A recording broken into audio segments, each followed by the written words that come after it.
우리는 살면서 위대한 성자 혹은 위대한 종교 지도자가 우리 곁에 오시거나 또는 만남을 가질 때 우리는 동경하는 마음도 있고 또 자연스럽게 너무도 귀하게 존경하는 그런 마음들도 생깁니다. 혹 만나지 못해도 어떤 분이 좋은 신앙의 위인이 계시지 그러면 그분이 살아계시다고 하면 더더욱 그분만 생각해도 여러 가지 마음의 어떤 위로나 힘이 되는 게 사실이죠. 왜 그럴까요? 이런 마음들이 왜 생길까? 인간은 누구나 경건한 삶을 소망하고 살기 때문에 그런 것입니다. 특별히 신앙인들이라면 누구든지 경건하게 살고 싶은 그런 욕심, 그런 추구하는 마음이 있는 거죠. 사실 모든 사람들은요, 경건을 추구하고 경건 생활에 목말라 합니다. 이거는 이 세상에 사는 모든 사람들이 다 그런 경건에 대한 동경이 있다는 얘기입니다.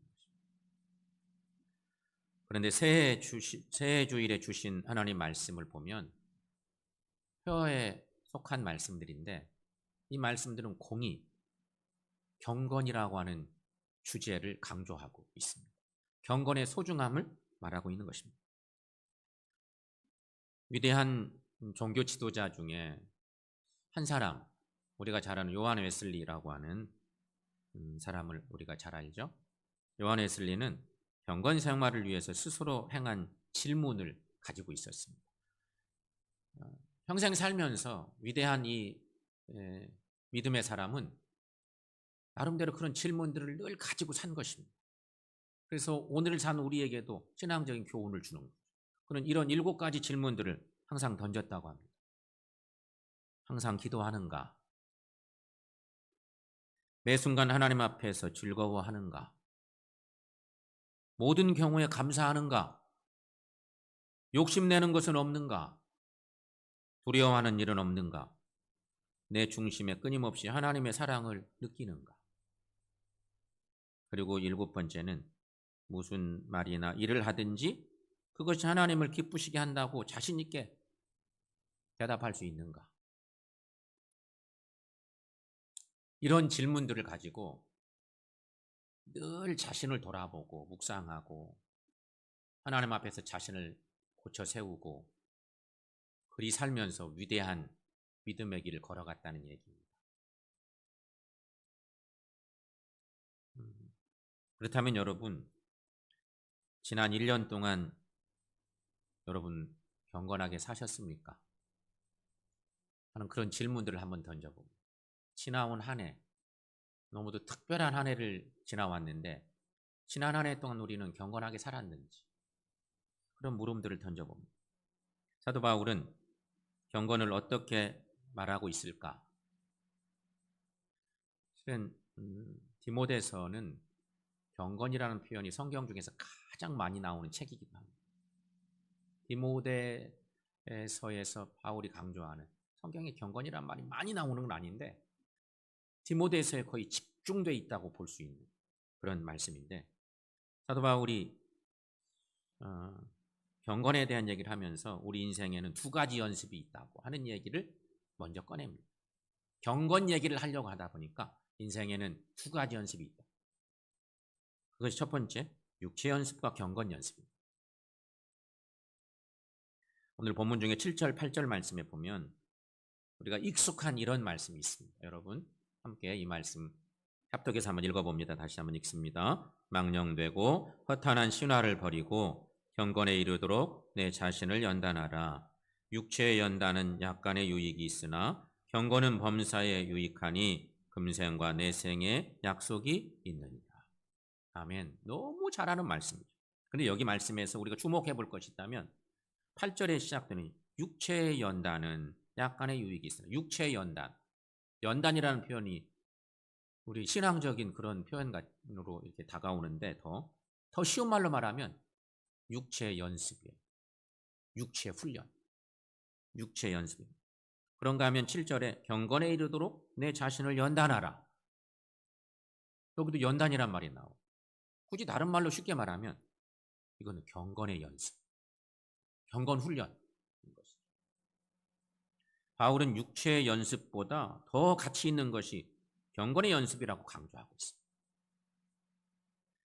경건의 어원적 의미를 그렇다면 한번 생각해 보십시오. 이 경건이란 말을 실은 성경 말씀은 경건이란 말을 헬라어로는 유세베이안이라고 하는데, 이 말을 우리말로 번역할 때 경건이라고 쓴 거예요. 유세베이안이라는 말을 성서적 언어인데 우리말로 번역할 길이 마땅치 않아. 그래서 경건이란 말을 빌려서 쓴 거란 말이죠. 그런데 칼빈은 이 경건, 유세베이안을 이렇게 설명합니다. 순결한 양심으로 하나님께 예배할 수 있는 마음이다. 이게 경건이라는 표현이라는 거죠. 그런데 칼빈의 이 해석이 충분하죠. 순결한 양심으로 하나님께 예배할 수 있는 마음, 그것이 경건의 의미라 하는 거예요. 그런데 경건의 의미를 영어적으로 접근해 보면, 영어에는 경건이란 명사적 영어 단어가 많이 있는데 이런 말들로도 설명해 볼 수 있겠습니다. 경건이란 영어로는 가디너스라고 하는 말을 씁니다. 상반된, 또 다른 반대로 속된 마음, 경건과 반대의 속된 마음은 월디너스라고 말합니다. 여기 하나님을 상징하는 갓과 세상을 상징하는 월드가 상반되게 쓰이는 것입니다. 경건이란 가디너스라는 말은 신앙적인 용어로 더 바꿔내면 신심입니다. 신심. 그 의미가 신심, 하나님의 마음. 그런데 월디너스는 속심입니다. 속심. 신심과 속심 완전 반대죠. 그러니까 경건은 하나님 앞에 바른 태도, 칼빈의 말로 말하는 예배할 수 있는 그런 마음, 예수님을 닮아가는 마음, 이런 것이 경건이라는 그런 의미라는 거죠. 그러므로 여러분, 우리는 부단히 경건 연습하면서 한 해를 살아가는 우리 모두가 되시기를 축원합니다. 두 번째, 그러면 경건 연습 어떻게 해야 될까 하는 거죠. 경건의 의미를 생각하면 경건 연습 어떻게 할까? 참된 경건은 하루아침에 이룰 수가 없습니다. 분명하죠. 경건은 지속적인 훈련을 통해서만 얻을 수 있습니다. 이런 말 여러분 잘 알죠? 유명한 말인데, 생각을 심으면 행동을 거두고, 행동을 심으면 습관을 거두고, 습관을 심으면 인격을 거두고, 인격을 심으면 인생을 거둡니다. 우리 잘 아는 말입니다. 그렇습니다. 생각이 행동이 되고 그 행동이 계속 반복되면 습관이 되는데, 그것이 결국 그의 인격, 가치관, 생활 양식 등을 형성하여 인생을 만들어낸다는 거예요. 생각 잘해야 돼요. 생각 속에 무엇을 담느냐 무척 중요한 거죠. 경건 연습 어떻게 해야 될까? 실은 그게 지금 두 번째 생각할 내용인데, 그런 의미에서 여러분 다시 한번 디모데전서 4장 7절 한 구절 말씀을 더 붙들어 봅니다. 거기 말씀에 바울이 설명해 내고 있는 중요한 키가 있습니다. 망령되게 허탄한 신화를 버리고 경건에 이르도록 내 자신을 연단하라. 경건 연습 하라는 거죠. 여기 여러분 먼저 버려야 할 것은 망령되고 허탄한 신화입니다. 버리는 것이 먼저 있어야 됩니다. 내 마음에서, 내 생각 속에서 제거해낼 것이 먼저 필요한 거죠. 그런데 여기 망령되고 허탄한 신화를 성서적 표현으로 말했지만, 역사적으로 보면 서기 1세기 당시에는요, 대부분의 내용들이 이단 사설이었어요.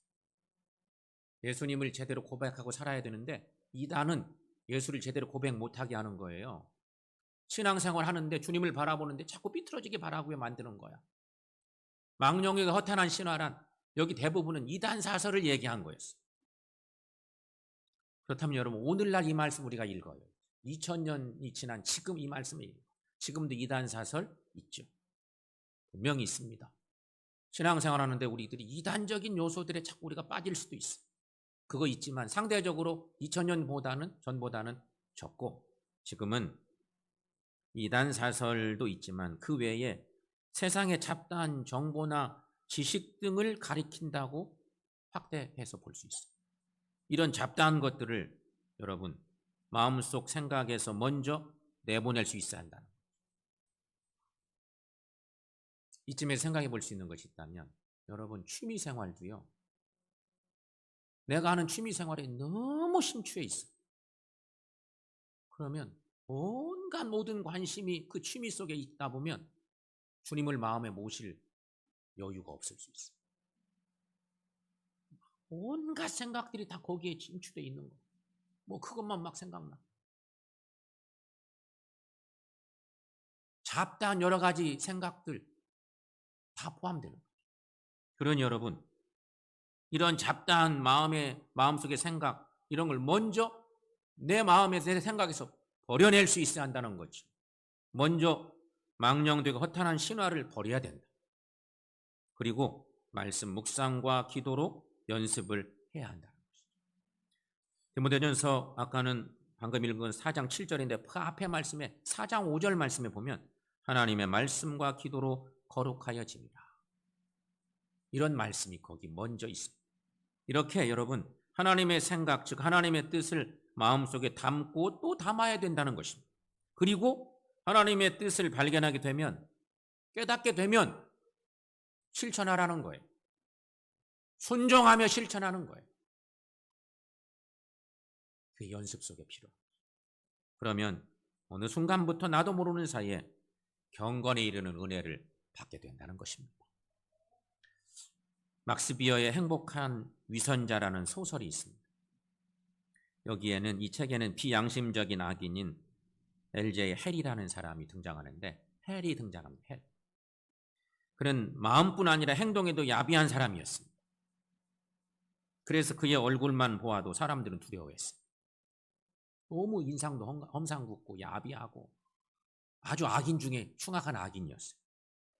어느 날 그는 아름답고 순결한 미열이라는 소녀를 사랑하게 되었습니다. 그러나 그 소녀는 얼굴이 저렇게 무섭게 생긴 사람의 아내가 될 수는 없다고 생각하고 자꾸 거절을 했어요. 청혼을 거절한 것입니다. 헬은 그녀와 결혼하고 싶어서 고심 끝에 세상에서 가장 거룩하고 인자하게 보이는 가면을 하나 만들어 쓰고 미열이에게 청혼을 합니다. 그리고 청혼에 성공을 합니다. 그녀와 결혼하게 된 그는 날마다 그의 위선은 감추고 참을성 있고 너그럽게 보이려고 무한 노력을 해냅니다. 좋은 사람같이 보이려고 끊임없이 그의 나쁜 성질을 억누르고 그렇게 세월을 오래 삽니다. 어찌하든 이 너무도 거룩하고 인자하게 생긴 이 마스크, 새로 만든 마스크처럼 되고 싶어서 아내에게 화도 안 내고 그냥 너무 열심히 성실하게 거룩하게 산 것입니다. 어느 날인가 세월이 많이 지나고 어느 날 이 헬의 옛 친구가 그렇게 사랑하고 사랑하는 아내 앞에서 그 가면을 무자비하게 벗겨버려요. 그러니까 강제적으로 확 가면을 벗겨내버립니다. 자기 아내 앞에서. 어떻게 됐을까요? 놀랍게도 가면이 벗겨졌을 때 거기에는 너무도 거룩하고 인자한 얼굴이 딱 있었다는 거예요. 지나온 세월 동안 그렇게 애쓰고 노력하고 그랬더니 험상궂은 얼굴이 인자하고 거룩한 얼굴이 바뀌고 있어요. 인간은 사실 늘 부족하지요. 연약하고 부족합니다. 그런데 여기 기억할 것, 사람의 인격은 하루아침에 결코 이루어지지 않는다. 그러므로 여러분, 오직 말씀 묵상과 기도와 순종으로 경건에 이르는 연습을 하시기를 축원합니다. 세 번째, 경건 연습을 해야 하는 결정적 이유, 경건은 우리 삶에 유익하기 때문이라는 것입니다. 오늘 본문 말씀 중에 디모데전서 4장 8절 말씀을 다시 한번 또 읽어보겠습니다. 육체의 연단은 약간의 유익이 있으나 경건은 범사에 유익하니 금생과 내생에 약속이 있느니라. 아멘. 지난 한 해 우리는 코로나 때문에 마스크 쓰는 훈련을 하고 살았습니다. 우리가 듣기도 들었죠. 우리는 마스크 잘 쓰고 사는데 유럽 사람들은 마스크 쓰는 거 싫어하고 미국 사람들 여전히 마스크 쓰는 거 싫어하고 그러면서 막 확산되고 왜 그런가? 문화적인 그런 것들 때문이었는데 우리는 잘 이해를 못했었어요. 마스크를 막 쓰기 시작할 때 우리가 걱정한 것이 있어요. 어린애들은 어떻게 하나? 나중에 알고 보니 너무 어린아이들은 마스크 쓰면 폐 활량에 문제가 있어서 아이들에게 치명적인 악영향도 준다는데 조금 더 자란 아이들, 막 뛰어다니는 아이들 마스크 쓰고 다닐까 싶었는데 습관이 잘 됐어요. 그래도 잘 쓰고 다녀. 요새 아이들 마스크 너무 잘 쓰고 너무 대견스러워. 부모들이 볼 때도 그럴 거야. 아이, 저 꼬맹이들이 어떻게 저렇게 꼭 쓰고 다니나. 습관이 그렇게 만든 거죠. 또한 우리 모두는 지난 1년 거의 1년 내 거리두기를 하면서 사람들을 덜 만났어요. 웬만하면 안 만나. 그렇게 만나고 싶어도.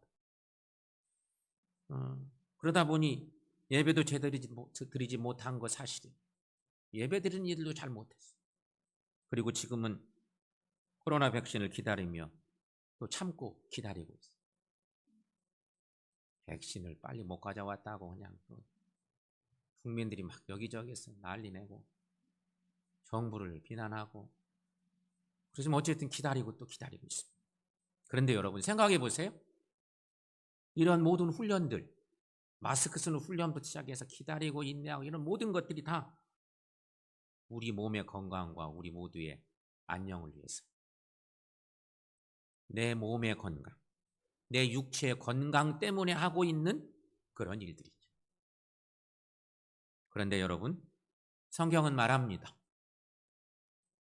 육체의 연습은 약간의 유익이 있으나 경건은 범사에 유익하다 말하고 있습니다. 우리가 지난 1년 동안 여러 가지 많이 신경 쓴 모든 것들은 다 내 개인의 건강, 공동체 건강도 있지. 육체의 건강 때문에 얼마나 많이 훈련하고 연습하고 그랬는지. 그런데 여러분, 경건은 범사에 유익하다. 경건은 금생과 내생의 약속이 있다고 말씀 주시고 있습니다. 여러분, 육체의 건강을 위한 훈련보다 더 중요한 것은 영적 경건 훈련입니다.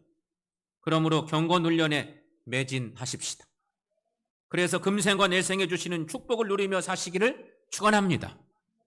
그렇다면 여러분, 우리가 여기서 한 가지 질문을 던져봅니다.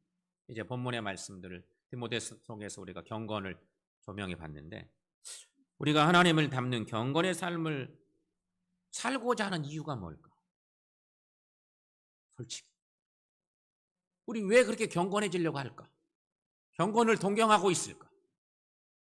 왜 그럴까요? 하나님처럼 되려고 하는 거예요? 하나님처럼 막 높아지고 거룩해지고 그러려고 하는 걸까요?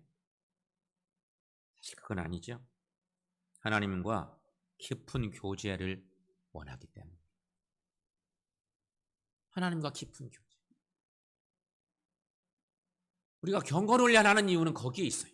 근데 하나님과 깊은 교제의 진짜 속내는 뭐냐면 하나님 뜻을 알고 싶고 하나님 뜻대로 살고 싶은 거예요. 그게 건강한 경건인 거죠. 사람은 하나님과 교제가 깊어져야 영적으로 건강해질 수 있기 때문인 거예요. 지난 1년은 코로나 혼란 시대에 나의 영적 건강 지수 어땠을까? 우리 모두가 다 조금은 하나님 앞에도 미안스럽고 여러 가지로 좀 거꾸로 간 것 같기도 하고 자꾸 뒤로만 간 것 같아요. 우리 모두가. 지난 1년 동안 나의 영적 경건 지수는 얼마나 되는지. 문제는 여러분, 환란 시대에는 불경건한 사람들이 많아진대요. 환란의 시대가 사람들을 그렇게 만들어. 그러므로 여러분, 우리가 여기서 기억할 것, 첫째, 환란의 시대에는 불경건한 자가 기도해도 하나님은 듣지 않으신대. 오늘 본문 욥기 27장 말씀에 욥기서의 말씀 속에 그렇게 증거하고 있어요. 불경건한 자가 이익을 얻었으나 하나님이 그의 영혼을 거두실 때에는 무슨 희망이 있으랴. 환란이 그에게 닥칠 때에 하나님이 어찌 그의 부르짖음을 들으시랴. 의문형의 말씀이지만 당연히 그래야 맞지 않겠습니까? 그런가 하면 두 번째 또 하나 생각을, 불경건한 자는 죄인의 범주에 속해요. 불경건한 자는 이꼬로 죄인이에요. 요한복음 9장 31절, 세 본문 중에 가장 중요한 말씀이 복음서의 말씀일 텐데, 이 복음서의 말씀은 하나님이 죄인의 말을 듣지 아니하시고 경건하여 그의 뜻대로 행하는 자의 말은 들으시는 줄을 우리가 아나이다. 아멘. 여러분, 이 고백이 지금 요한복음 9장 31절, 요한복음 말씀의 9장의 후반부쯤에 있는 딱 떨어진 한 구절의 말씀이지만, 이 말씀이 왜 나왔는지를, 이 고백을 하게 된 배경적 이야기를 이제 말씀을 좀 나누면서 정리하려고. 이 복음서의 말씀이 중요하죠.